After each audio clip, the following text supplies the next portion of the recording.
एक बार फिर से आपका स्वागत है मेरे यूट्यूब चैनल अरमान हुसैन क्लासेस पे। तो आज हम पढ़ने वाले हैं अर्थशास्त्र, अर्थव्यवस्था और एक अर्थव्यवस्था की केंद्रीय समस्याएं। ये वीडियो बनाने में मुझे बहुत देरी हो गई है, तो कोई बात नहीं, हम आ जाते हैं पार्ट 2। यानी कि पहले हमने पार्ट 1 में केंद्रीय समस्या क्या क्या होती है ये समझा था। अब हम केंद्रीय समस्याओं के समाधान पार्ट 2 में समझेंगे। तो 10 महत्वपूर्ण प्रश्नोत्तर है जो कि पेपर में आ सकते हैं। तो आइए बिना देर करते हुए वीडियो को शुरू करते हैं।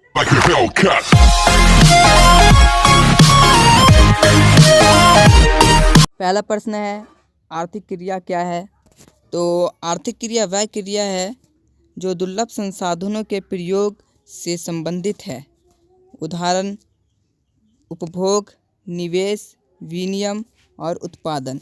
यानी कि जो दुर्लभ संसाधनों से यानी कि कमज़ोर संसाधनों से जुड़ी हुई समस्याएं होती है वह आर्थिक क्रिया कहलाती है। आइए अब हम दूसरे प्रश्न की ओर बढ़ते हैं। तो दूसरे प्रश्न में यहाँ पे अर्थव्यवस्था की केंद्र समस्याओं के समाधान कौन कौन से हैं, यानी कि केंद्र समस्याओं के समाधान बताना है हमको। तो आइए बताते हैं। उत्तर है इसका, अर्थव्यवस्था की केंद्र समस्याओं के निम्नलिखित समाधान हैं। देख लेते हैं हम। पहला है बाजार अर्थव्यवस्था, दूसरा है केंद्रीय योजनाबद्ध अर्थव्यवस्था तथा मिश्रित अर्थव्यवस्था। तो ये केंद्र समस्या के समाधान है। तो इसी प्रकार से अब हम समझते हुए तीसरे प्रश्न की ओर बढ़ते हैं। ये महत्वपूर्ण प्रश्न है जो कि मैं आपको बताते आ रहा हूँ।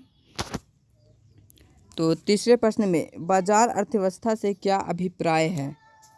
तो बाजार अर्थव्यवस्था यह एक स्वतंत्र अर्थव्यवस्था है जिसमें क्या, कैसे और किसके लिए उत्पादन किया जाए से संबंधित निर्णय उत्पादक किस आधार पर लेते हैं। यह बाजार में पूर्ति और मांग की शक्तियों पर निर्भर करता है। यानी कि बाजार अर्थव्यवस्था में हम किसी भी वस्तु को खरीदने के लिए स्वतंत्र होते हैं, हम कुछ भी खरीद सकते हैं, परंतु ये बाजार में पूर्ति और मांग की शक्तियों पर निर्भर करता है। यानी कि वस्तु की कीमत कितनी है तथा इसकी मांग कितनी है।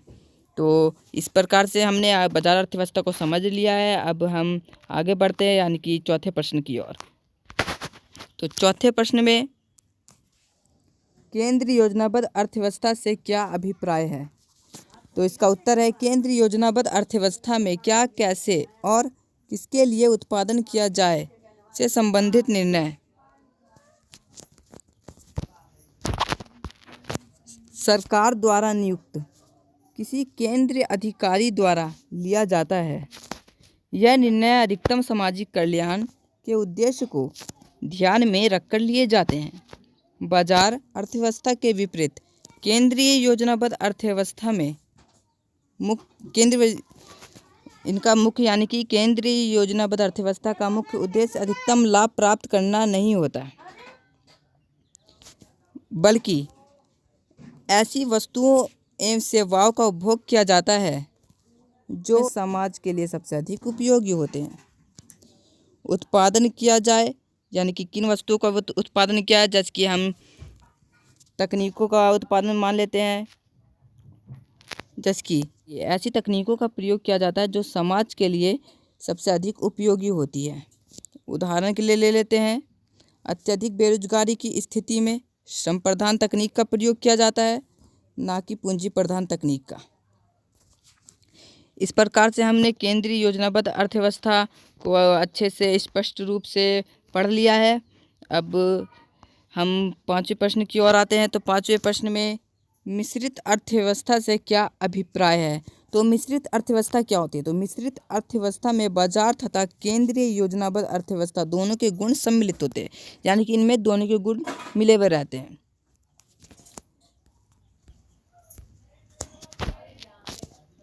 जैसे कि क्या, कैसे और किसके लिए उत्पादन किया जाए से संबंधित निर्णय बाजार शक्तियों तथा सामाजिक कल्याण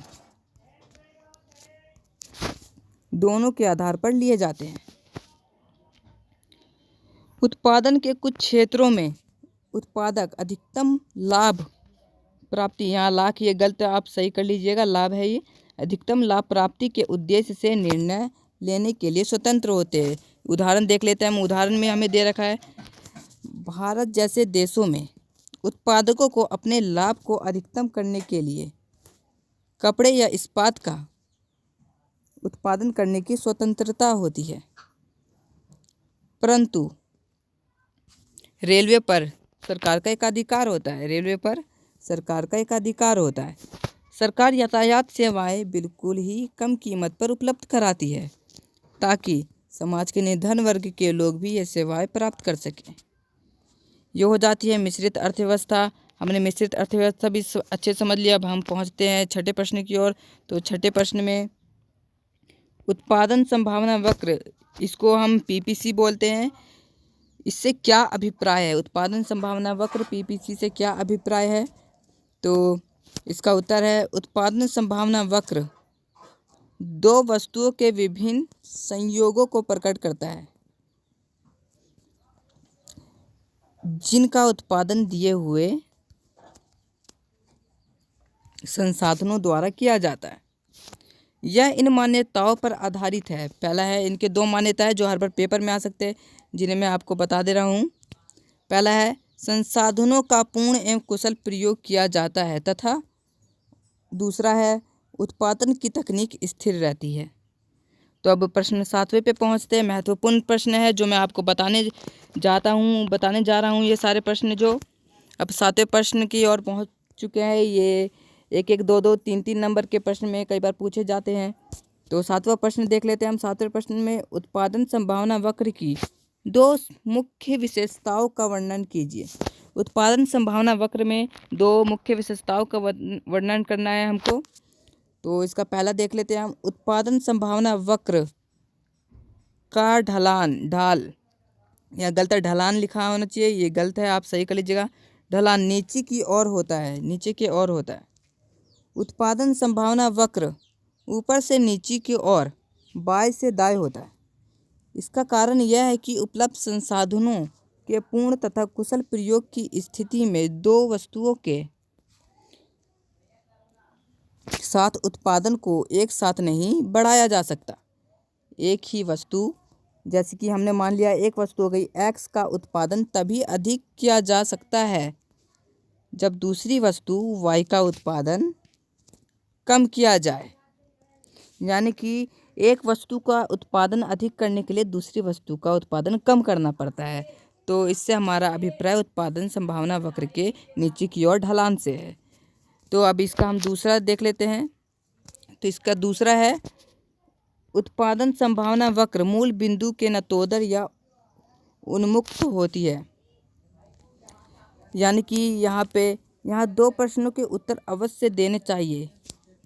पहला तो हो गया हमारा उत्पादन संभावना वक्र पीपीसी नतोदर होने से क्या अभिप्राय है? नतोदर का मतलब क्या होता है?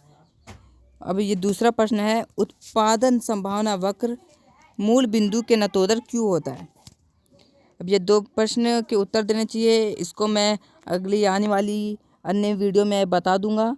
बस ये हमारा एक ये बचा है, बाकी हमारा ये महत्वपूर्ण प्रश्नोत्तर के साथ ये चैप्टर समाप्त होने वाला है। अब समझते हुए हम 8वें प्रश्न की ओर बढ़ चुके हैं। तो 8वें प्रश्न में अवसर लागत की अवधारणा क्या है, यानी कि अवसर लागत से क्या अभिप्राय है? तो अवसर लागत किसे कहते हैं? अवसर लागत दूसरे अवसर या आंसार लिखा है आंसार, तो इसको गलत कर लीजिएगा आप। दूसरे अवसर की हानि के रूप में पहले अवसर का लाभ उठाने की लागत है। अवसर लागत पहले अवसर की हानि में दूसरे अवसर की लाभ उठाने की लागत है। तो अब इस प्रकार से हम 9वें प्रश्न की ओर पहुंच चुके हैं, जो कि महत्वपूर्ण प्रश्न हम समझते हुए आ रहे हैं। 9वें प्रश्न में सीमांत अवसर लागत तथा रूपांत की सीमांत दर से क्या अभिप्राय है? तो इसका उत्तर है सीमांत अवसर लागत दर वह दर है जिस पर वस्तु x की प्रत्येक अतिरिक्त इकाई के लिए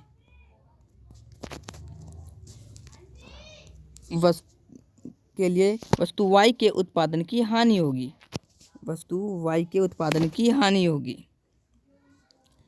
इससे अभिप्राय उत्पादन संभावना वक्र से है। तो हमने ये समझ लिया है अवसर लागत क्या होता है। तो अवसर लागत वह होते हैं जो पहले अवसर की हानि में दूसरे अवसर के लाभ उठाने की लागत होती है। इसे हम अवसर लागत कहते हैं। अब हम पहुंच चुके हैं 10वें प्रश्न पे, जो कि आखिरी प्रश्न है। तो 10वें प्रश्न में हमें समझना है चयन की समस्या से क्या अभिप्राय है। तो चयन की समस्या क्या होती है? चयन की समस्या से अभिप्राय संसाधनों को चुनने से है। संसाधनों को चुनने से है। संसाधन उत्पन्न करने के एक से अधिक तरीके होते हैं, जिस कारण वहाँ की समस्या उत्पन्न होती है, जिस कारण वहाँ चयन की समस्या उत्पन्न होती है। तो ये 10 महत्वपूर्ण प्रश्नोत्तर के साथ हमारा ये पाठ समाप्त होता है, यानी कि हमारा पहला चैप्टर इकोनॉमिक्स का समाप्त हो जाता है। आपको अगर ये वीडियो अच्छी लगी हो और ऐसी महत्वपूर्ण प्रश्नोत्तर के लिए हमारे वीडियो को लाइक शेयर एंड सब्सक्राइब ज़रूर करें। धन्यवाद।